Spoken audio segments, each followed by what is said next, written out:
Marco Ruzzitu, portiere della capolista Ilva, che vince a Iglesias 1-0, una gara sulla carta difficilissima, in pratica altrettanto, perché sì, la sbloccate dopo 4 minuti, però grande sofferenza, ennesimo 1-0, grande squadra, grande solidità e altri 3 punti pesantissimi.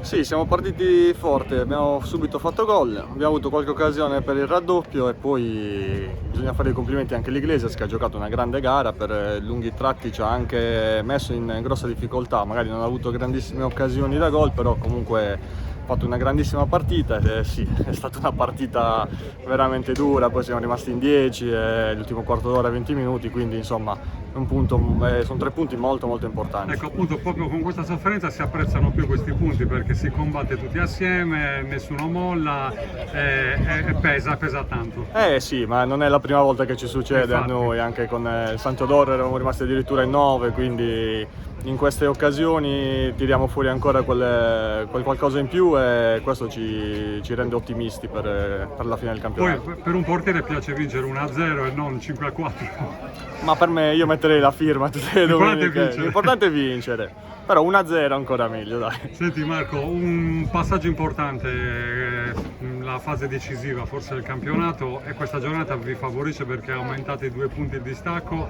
Non vi sorprende forse perché avete incontrato da poco il Villa Simius, e che abbia fatto punti a tempo non vi stupisce? No, assolutamente, il Villa Simius con noi aveva fatto una grandissima partita ed l'avevamo risolta negli ultimi 5 minuti.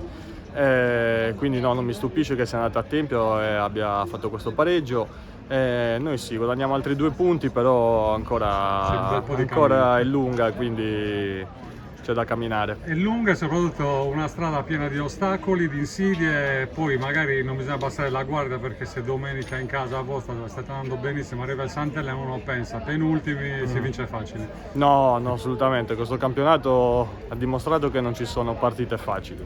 Vedi per esempio la Villa Cidrese qualche settimana fa è andata a Cagliari con la Ferrini, ha strappato un pareggio, quindi tutte le partite vanno interpretate nella maniera giusta come stiamo facendo e speriamo di riuscire a vincere già. Marco, una curiosità per chiudere, al di là del fatto, non sto dicendo che l'Ilva ha già vinto, però questa gara, visto che tu e questa squadra, visto che tu hai fatto tanti anni la Serie D, anche la Serie C, la presti bene in Serie D come spessore di squadra? Beh sì, sicuramente è una squadra con dei giocatori di qualità superiore a questa categoria qua, quindi sicuramente sì, certo va rinforzata perché la Serie D è un altro tipo di campionato, e ci sono più giovani che devono giocare, quindi è proprio un altro tipo di campionato, però insomma c'è una buona base di partenza nel caso.